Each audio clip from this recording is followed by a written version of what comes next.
be back directly, Granny. I got him running. Running where? Ooh, into town, back, uphill, downhill, around the golf pasture. What you trying to do to that boy? This morning you had him swimming up and down the cement pond like he was chasing a catfish. I'm just testing him, Granny. See, he thinks he's got a hankering to go courting. Courting? Jethro? Yep. Ah, what girl is he hankering to court? Well, I don't think he's got a girl yet. He's just got the hankering. That young'un ain't ready for courting. Maybe he is, maybe he ain't. That's why I'm running him and swimming him. I figured to dull his edge a mite. Then if he still feels like chopping wood, he's ready. Yonder he comes. He don't look tired to me. Me neither. I don't think he's going to be able to stop.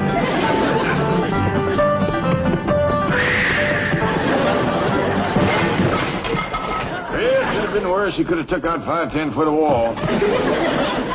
I'm sorry I busted this fancy vase, but I reckon I got going too fast. Yeah, I reckon. How far did you run?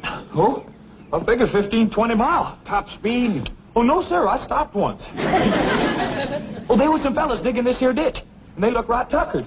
So I dug them a block or two a ditch while they rested. But I run extra special fast the rest of the way home to make up for it. We seen you. And heard you.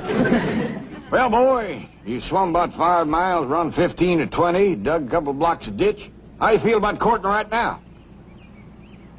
Uncle Jed, if they was a pretty girl on the other side of this house, I'd jump clean over it. He's ready. Here you are, Paul. Thank you, Ellie. Now then, Jethro, let's talk about courting. Well, I'm fixing to advise Jethro on courting. Yes, sir. I want to hear the advice, too. Well, advice to girls is liable to be a mite different than advice to boys. Well, different how? You go ask your granny. Yes, sir. Granny? Close that door. What you doing in there? I'm listening. What for? You ain't liable to hear anything you don't already know. I realize that. I'm just checking my memory. You women, folks, you have your talk someplace else. Jethro and me is fixing to talk man to man. Come on, Granny. Let's go talk outside, woman to woman. Then we'll go courting. Ellie Mae, courting's for boys. Girls just sit around and wait. Jed, you sure got your work cut out for you.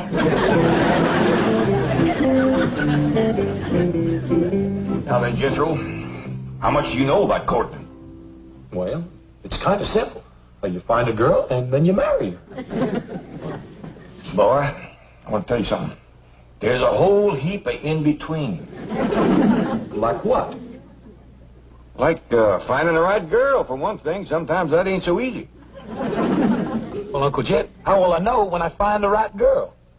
Well, the way it happened to me, I knew just like that. I looked at her, she looked at me, and music commenced to play. Well, where was the music coming from? From our hearts, I reckon. Well, I ain't never heard no music come from my heart, or no one else's neither. Of course not, because you ain't met the right girl yet. But when you do, you'll hear it. I heard a bell ring. Does that mean something? Means somebody's calling. Kid Clampett speaking. Hello, Mr. Clampett. Jane Hathaway here. Did I by any chance leave a large brown envelope there last evening? Yes, ma'am. It's right here by the window. Good. I'll have Miss Trego drop over to... Is Jethro there? Yes, ma'am. He's right here. I'll drop over and pick it up. No call for you to do that. I'll have Jethro fetch it right down to the bank to you. Uncle Chad, I want to commence courting. Just a minute. The bank is a fine place to commence. There's lots of pretty girls work there. Oh? Oh, yeah. Jethro will be down directly as soon as he washes up and puts on his good clothes. Well, no bother at all. Bye. Diggity dog! I'm going to carry this down to the bank, and I'm going to carry me a girl back. Oh, whoa. It ain't as simple as all that. Even if you should find the right girl, you got to make courting talk first. I do? Why, of course. Well, Uncle Chad, how do you make courting talk? You got to kind of sidle into it. Like you start off with, nice day, ain't it? And then you work around to where it looks like it's going to be a nice night, or a walk, or a drive, or a dance. And, of course, along the way, you got to throw in a couple of, my, ain't you pretties, and get your dandy dancer. We talk like that. I'll catch on now, Uncle Jed. All right, boy. You got enough to get you started. Yes, sir. Some girl is in for a mighty spirited courtship.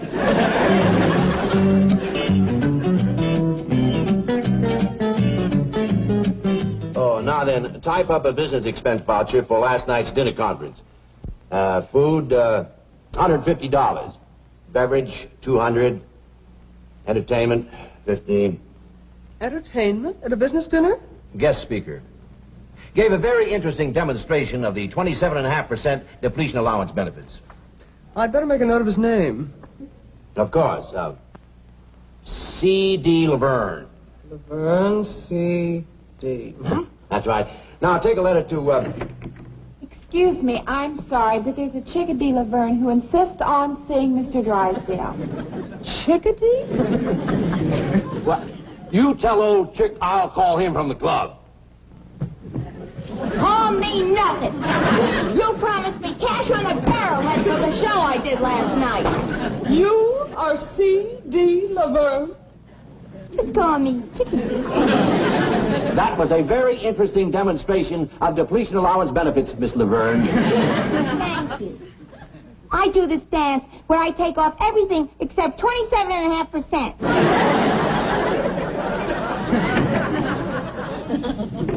Howdy. Well, howdy to you. You're Jethro, aren't you? Yes, ma'am. You hear any music? No, should I? Well, yeah. I should, too, but I don't, darn it. Well, if you'll wait, I'll hum something for you. What do you say, Chief? Oh, Jethro, how nice to see you. Well, howdy, Miss Jane. Something wrong? No, just listening for music. What kind of music? What music? Harp music. Try me again, Jethro. Yes, ma'am. Janet, I'd like to speak to you in the pool. Cool? The secretarial pool. Let's go. I shall return, Jethro. Here you are, Chickadee. Oh, thanks, Mr. Drysdale. You know, for your next dinner, you ought to use my specialty act. The one I'm famous for. Mm-hmm. They bring out this great big egg. There's music coming from it.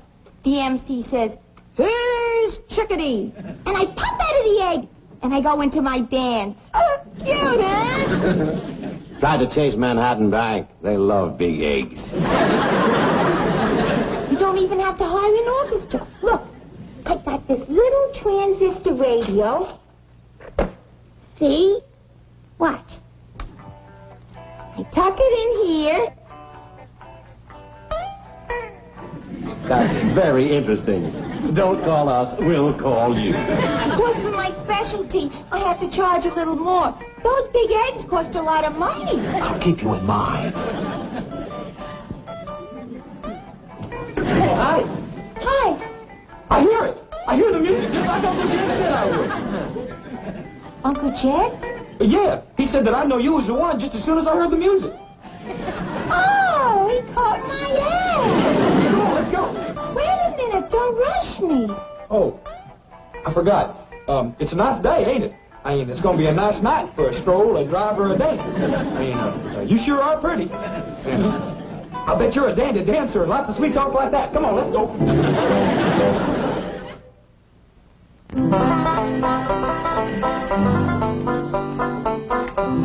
Jed Clampetts speaking. Oh, howdy, Miss Jean. Jethro get there all right? Yes, and he brought the envelope, but now he's disappeared. I can't find him anyplace. I see. Well, tell me, is the bank missing any girls? I mean, Jethro might have told one off. Jethro? Oh, I hardly think that... Wait a minute. There is one possibility. A girl from the secretarial pool who... False alarm? No girls missing. Oh, that's too bad. Well, thank you, Miss Jean. Bye. What's too bad, Jed? Jethro didn't find him no girl down to the bank. I told you that young'un wasn't ready for courting. Yeah, maybe just as well. I was worried I hadn't given him a good enough talk first. With Jethro, it takes a little extra. That's a fact. The last I heard, he thought his ma found him under a cabbage leaf. Well, I'll finish cleaning my rifle, and when he comes back, I'll take him hunting. That'll give me a chance for a real man-to-man talk. Looks like Jethro done all right. Found herself a girl. From here, it looks like he found himself a girl and a half. Hey, kid, is this where your uncle lives? Oh, yeah, me too. He must be a millionaire. Well, he's got 35 or 40 million. Does that make him one? Does it ever? Tell me something. Why do you drive this, truck? Well, I already run to town and back once today.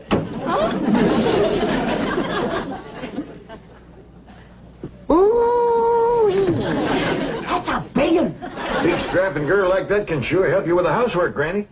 Housework, that girl can pull a plow. Let's go meet Uncle Sugar. Well, that's Uncle Jed. Yeah. Yeah.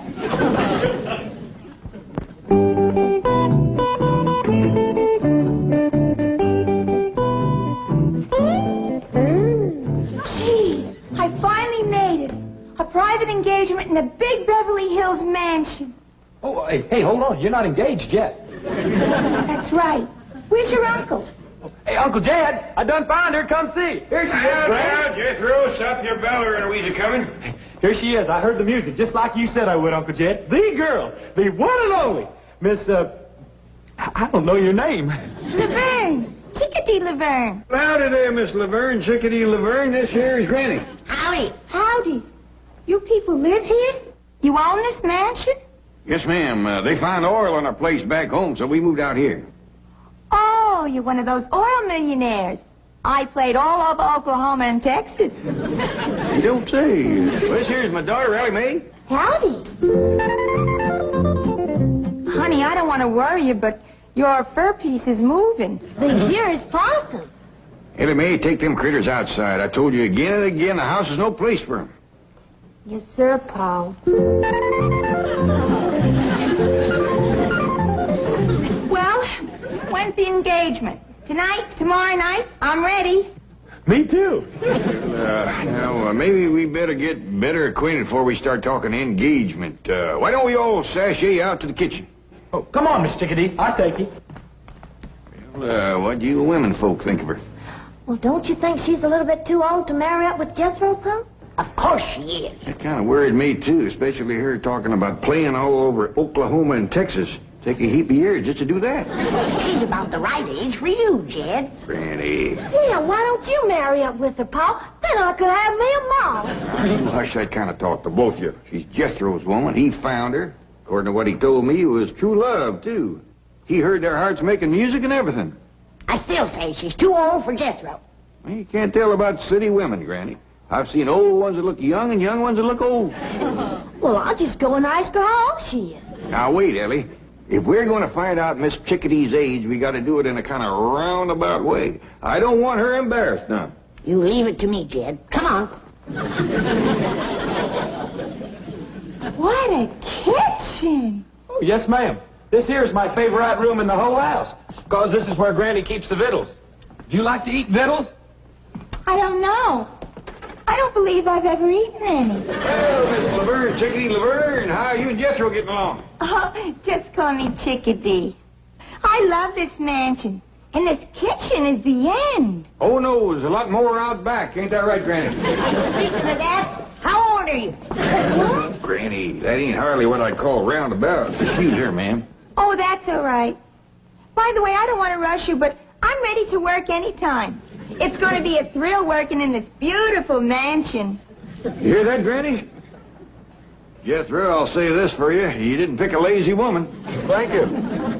Maybe you better get better acquainted with Granny here, because she's the one you're going to be working with. You got to be kidding. Huh? I can do anything you can do, honey. Granny's little, but she's wiry. She moves around real good. Yeah, I know, but, couldn't I work with her? Oh, sure, if you'd rather. Well, I mean, she's younger and all. She's a heap younger than you. Granny. How old are you? Granny, how about you and Ellie Mae wamping up some victuals for Miss Chickadee, and I'll show her around the outside. Can I go along with you, Uncle Jed? No, Jethro, you finish eating. You're still a growing boy. You're kidding. Oh, can I come along and show her my critters? Well, we can do that later, Ellie Mae. Right now, Miss Chickadee and me got a little talking to do. Young'uns, you better clear out. Something tells me there's going to be fireworks any minute. I realize that Jethro looks like a full-grown man, but he's still kind of a boy. Yeah. He's cute, though. Well, I'm glad you feel that way. He's a fine young'un. Now, I'd like to know a little more about you, Miss Chickadee. Oh, you mean about my work? Yeah, everything. Just everything right from the start. Well, I got my start in burlesque, New York. Sounds like a nice place. About how long ago was that? You don't have to be exact. I'm just trying to get a notion. Oh, about 18, 19 years ago. Is that a fact? That's when I first broke out of the egg.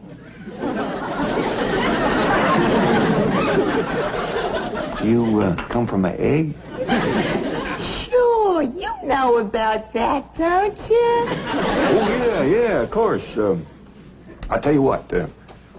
Why don't you go over yonder and look around Cement Pond over there? I want to have a word with Granny. Oh, swell. I love this place. It's beautiful. Well, thank you, ma'am. I'll see you in a bit.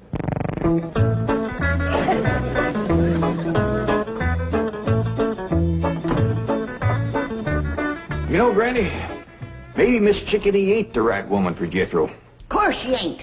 She's too old for him. Well, ain't that so much. Fact is, she's only a little older than Jethro. Who says? She said. She told me she was born 18, 19 years ago in a town named of Burlesque, New York. Hogwash. She ain't no 18 or 19. Well, whether she is or whether she ain't, there's a bigger problem. What's that? Well, what with Jethro thinking he was found under a cabbage leaf, and her thinking she come from an egg, I just don't see much future for them two.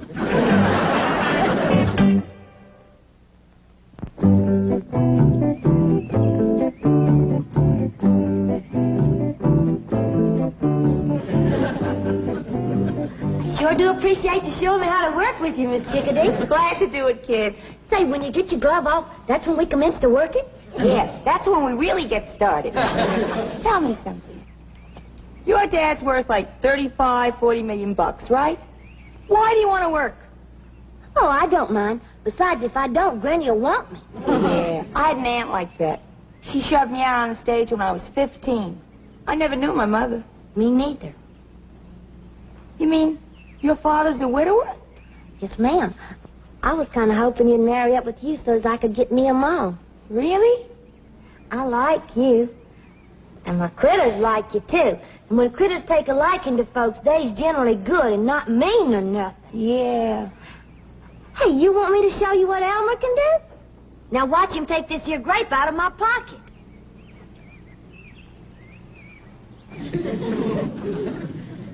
Say, he sure is clever with those little hands. Could he untie a bow? Sure he could. Elmer, you and I may be working together. Duke, according to what I've been told, 1 year of your life is the same as 7 years with human folks. That ought to put you close to 100 years old.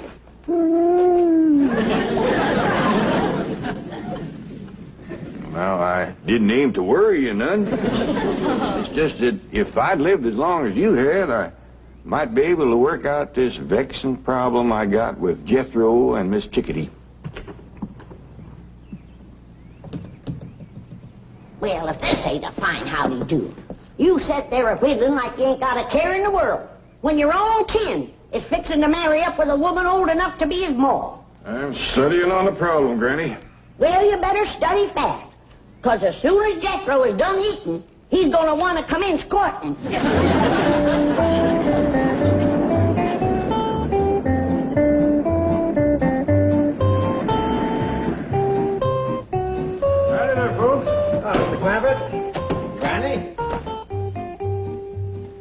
Mr. Clampett, I'm sorry to trouble you, but I need one more signature. No trouble at all. Not compared to the trouble we got with Jethro. Now, Granny. Oh, hasn't he arrived home yet? Oh, of course. He's right out there in the kitchen now poking on the victuals. I shall pop in and pass the time of day with the handsome lad. Miss Jane would make a heap better match for Jethro than that old... Now, Granny, don't bother Mr. Drysdale with our family problems. Now, Mr. Clampett, as I've said before, your problems are my problem. I am willing and I hope able to help you in any way possible. Well, that's mighty neighborly of you to take so much interest, but... Don't think nothing of it. We bankers like to take as much interest as we can.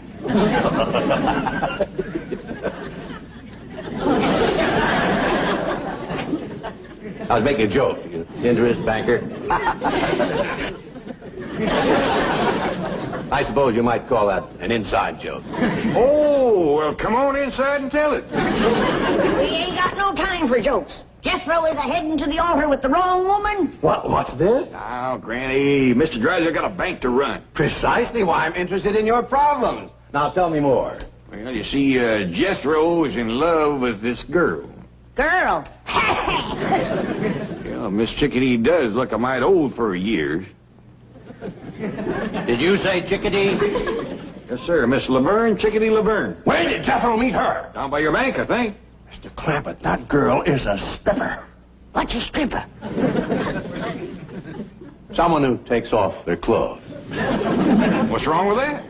But she takes them off every night. Well, I don't sleep in my clothes neither. Sweet, innocent Jethro has run afoul of your Chickadee Laverne. Yes, I've been told. Mr. Clampett, believe me, this is not the right girl for Jethro. I told you so.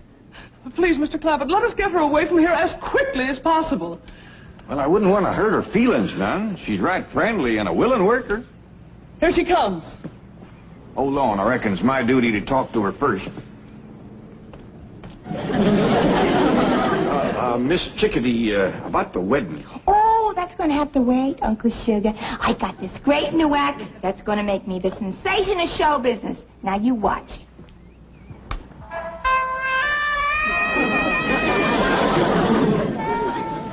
This is going to be a great act. The MC gives me a big intro.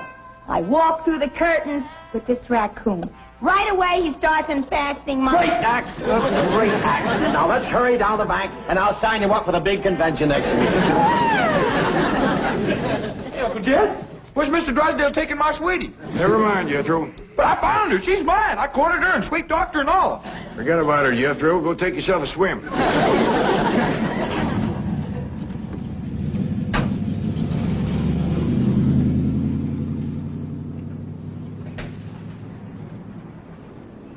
Well, we got shed of her. That's a blessing. More of a blessing than you know, Granny. I was falling in love with her. No. Yep. I looked at her, she looked at me, and music commenced to play. My age, too.